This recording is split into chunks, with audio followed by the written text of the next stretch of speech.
Humiliation doesn't eat its teeth, just sting. It lingers in the darkest corners of your mind, replaying itself long after the laughter fades and the moment is gone.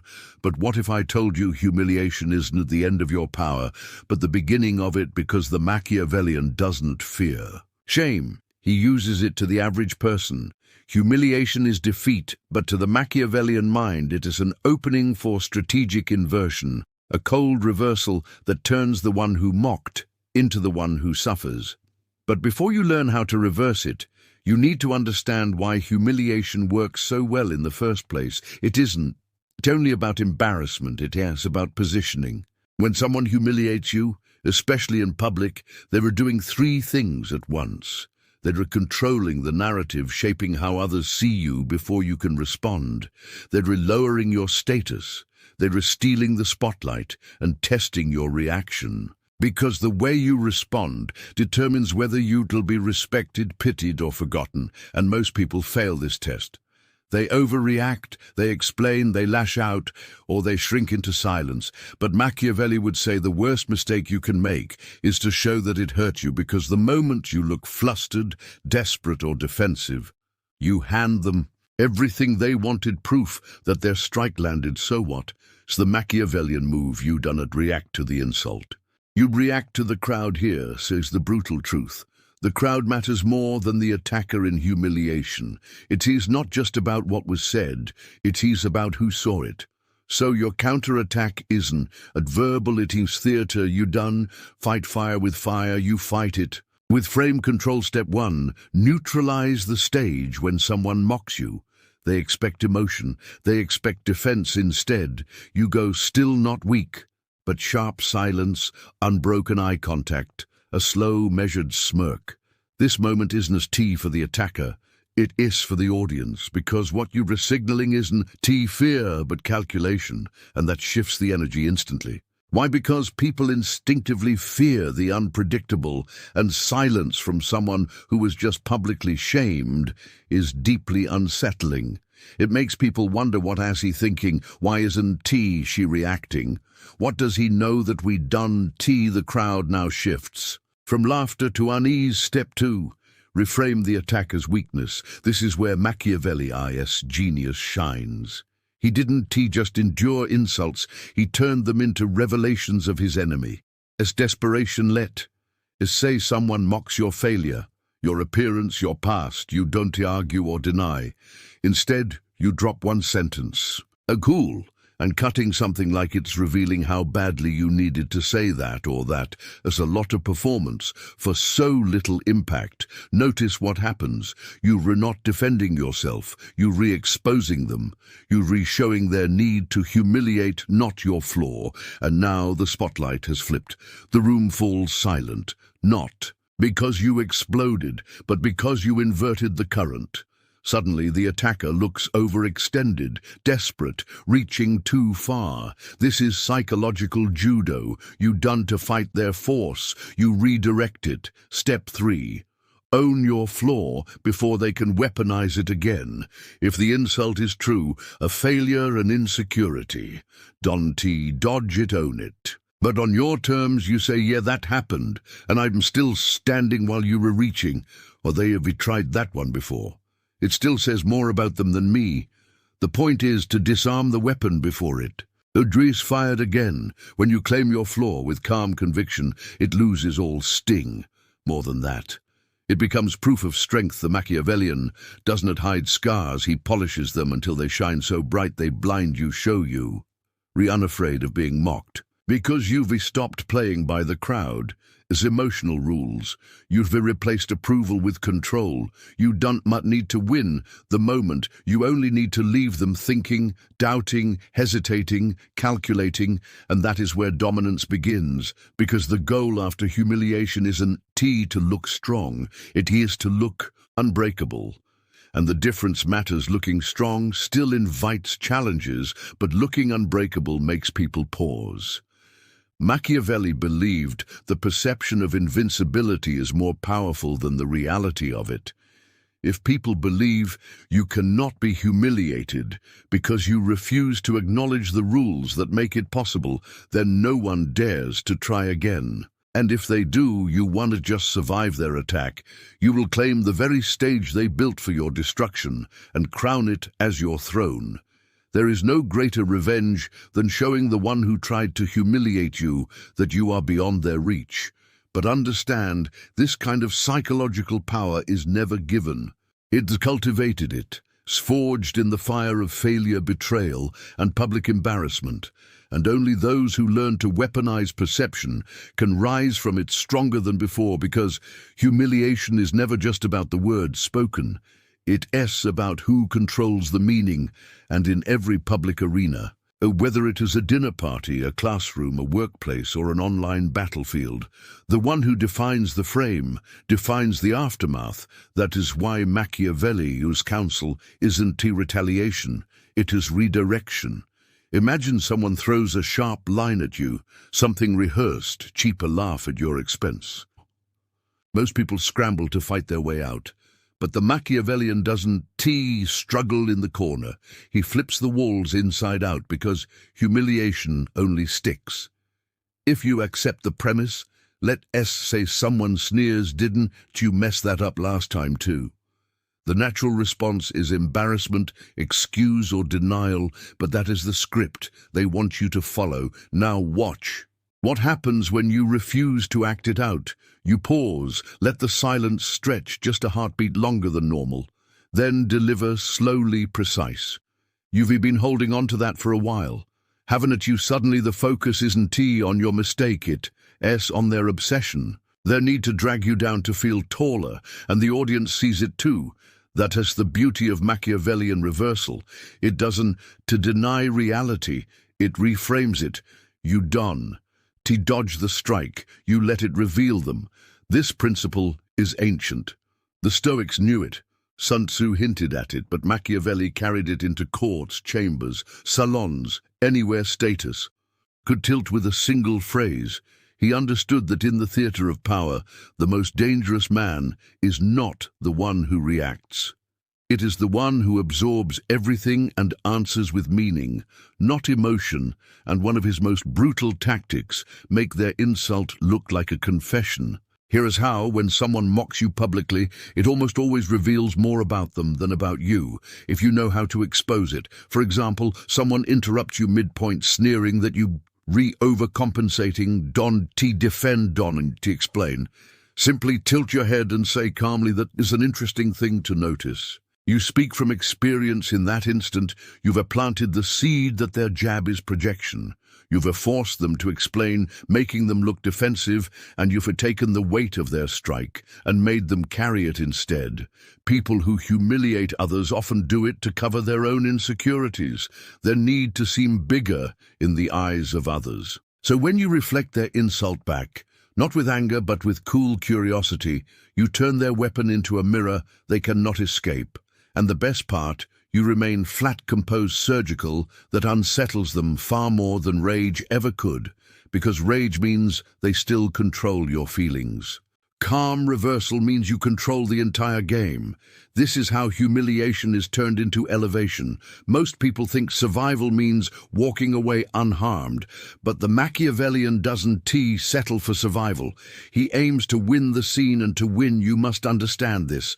The crowd doesn't remember the words, they remember who looked in control. That also in every humiliating moment. Your face becomes the canvas, your voice, the stage, your silence, the suspense. And when you finally choose to speak, it must never sound defensive. It must sound strategic, like the moment was a trap you already anticipated and prepared for. Because when you can take a moment meant to shame you and make it look like you engineered it, the tears when the laughter dies and the fear begins. Humiliation only survives if you play the victim. But the instant you act like the architect of the moment, you become untouchable. The greatest power play isn't avoiding humiliation, it is shaping your reputation so precisely that when someone tries to shame you, they only shame themselves. Machiavelli believed real power doesn't come from striking first. It comes from being so unshakably composed under attack that the attacker looks childish for even trying, because what makes humiliation destructive isn't to the insult, It is the collapse that follows the panic, the nervous laugh, the rushed attempt to fix the image in front of others. That is where most people fall. They try to claw control back too fast, but power doesn't move fast, it moves heavy like gravity. So when someone tries to humiliate you, your response must slow time. Your energy must sink, not rise. Your words must shrink, not multiply. Your body must declare one. Think this is beneath me, because the second you match their energy, you validate their game. But if you remain grounded, cold, amused, you've already inverted the exchange. You've returned their strike into your frame here. Is how it plays out. Imagine you were telling a story, making a point, and someone cuts in with a mocking line. Wow, you think everything you say is that deep. Their aim is to reframe you as arrogant, needy, desperate for attention. The average person would defend, saying, no, I was just sharing something I thought would help. But that justification.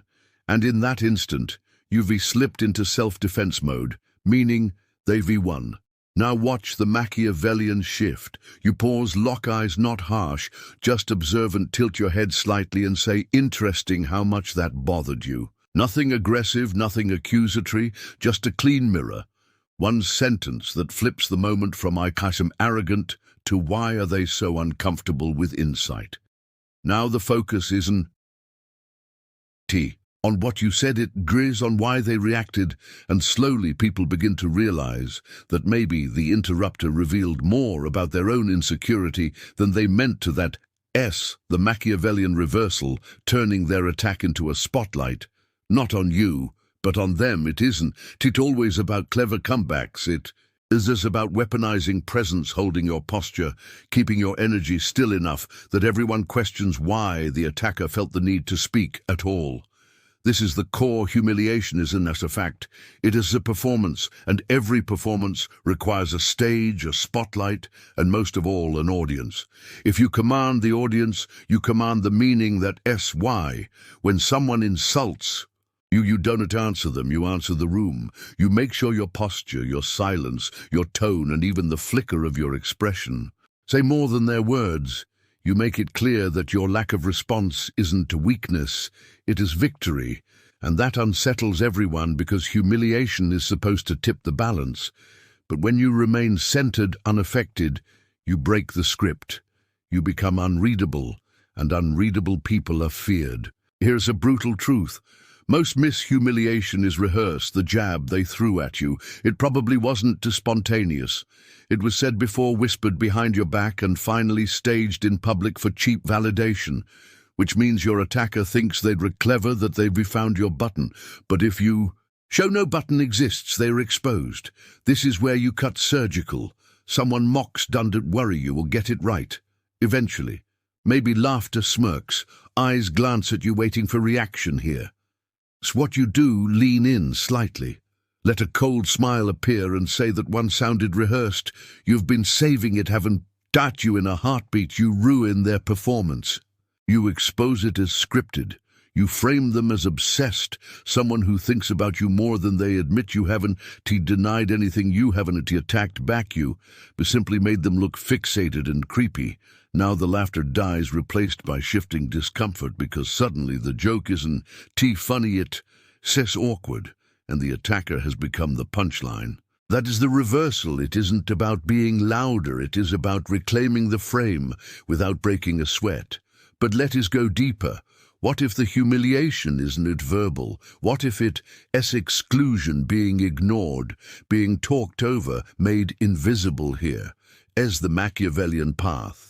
Step 1, don't chase inclusion. Neediness is surrender. Step 2, disengage, not emotionally but strategically. You don't sulk, you don't storm off. You simply redirect your attention, turn away, speak to someone else, check your phone signal. You do not crave their spotlight. Step 3, reframe the room. Start generating value. Somewhere else, shift the gravity until they realize the power they thought they had has slipped. Because Machiavelli knew attention is currency, and when you stop paying it to those who try to embarrass you, you bankrupt them. And sometimes the most brutal move is silence. Give them rope. Let them keep talking, people who humiliate others. are addicts for attention, and if you let them keep performing without reaction, they eventually overreach. They say too much, they lose the room, and when that moment comes, you deliver one-line, clean, cold final. You seem really committed to this performance, and then silence you win.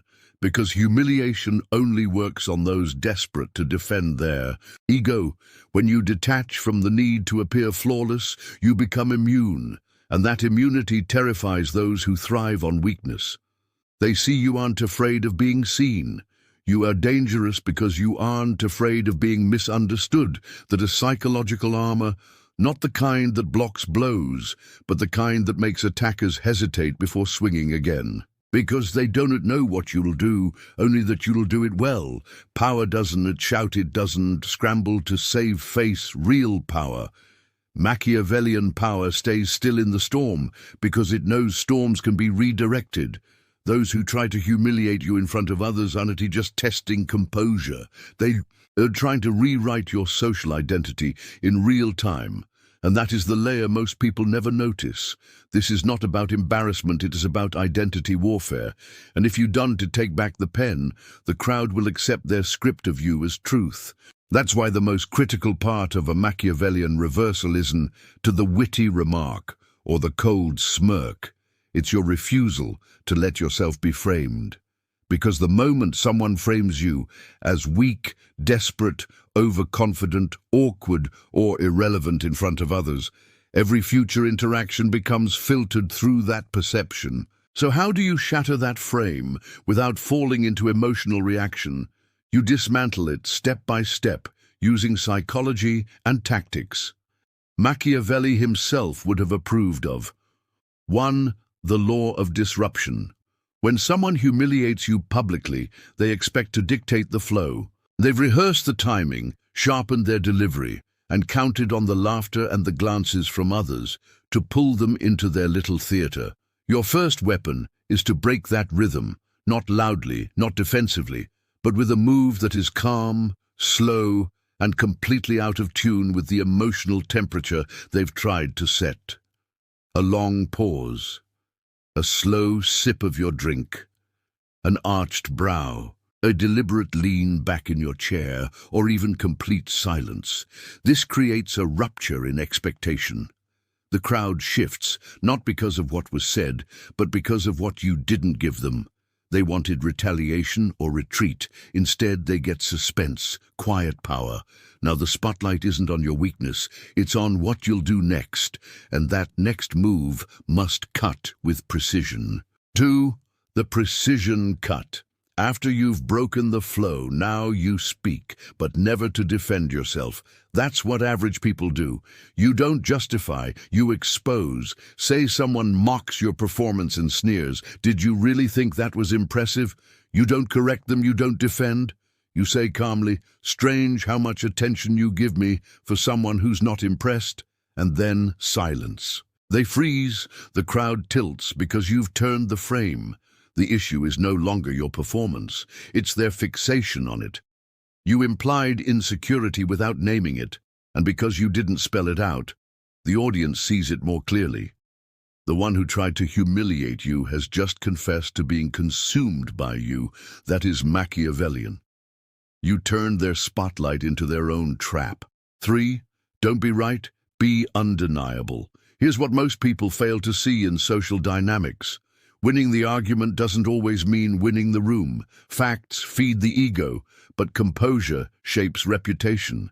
It's not about truth, it's about frame control. It's about who decides what the moment means. So you might respond with, that's one interpretation, but the fact that you need to say it says more than the words themselves. You refuse their reality. You place the weight back on them. You sound cold, clear, untouchable. That is power delivered with surgical neutrality. 4. The echo of dignity, and then comes the aftermath.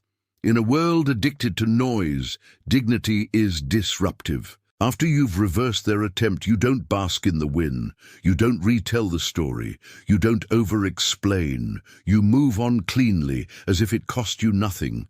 And that silence echoes louder than words. People will remember it. He didn't flinch. She made him look stupid without even trying. That was cold. And from there, you rise. That is Machiavellian elevation, turning their attempt to break you into your platform. 5. Anticipate the next trap. Because once you reverse humiliation, it won't be the last attempt. Now you're a threat, and those who rely on performance, crowd control, and group dynamics will try again. Subtler, sharper, maybe even through others. It may not come as mockery next time. It might be a compliment laced with poison, a question designed to frame you, or a silence crafted to isolate you. Your response must remain the same, never emotional, always directional. A Machiavellian never lets others define the game. If someone is trying to humiliate you, they've already admitted something vital. They see you as dangerous. Let that be enough. Not vengeance, not applause. Just the awareness that your calm existence alone is enough to crack their mask in public. And when they do break, you don't react. You observe. You let silence do the work. And only if necessary, you speak once, not to strike, but to seal the moment in memory, to make it irreversible. That is how Machiavelli would handle it. Not loudly, not wildly, but with calm precision that leaves their reputation bleeding while yours remains untouchable in the air.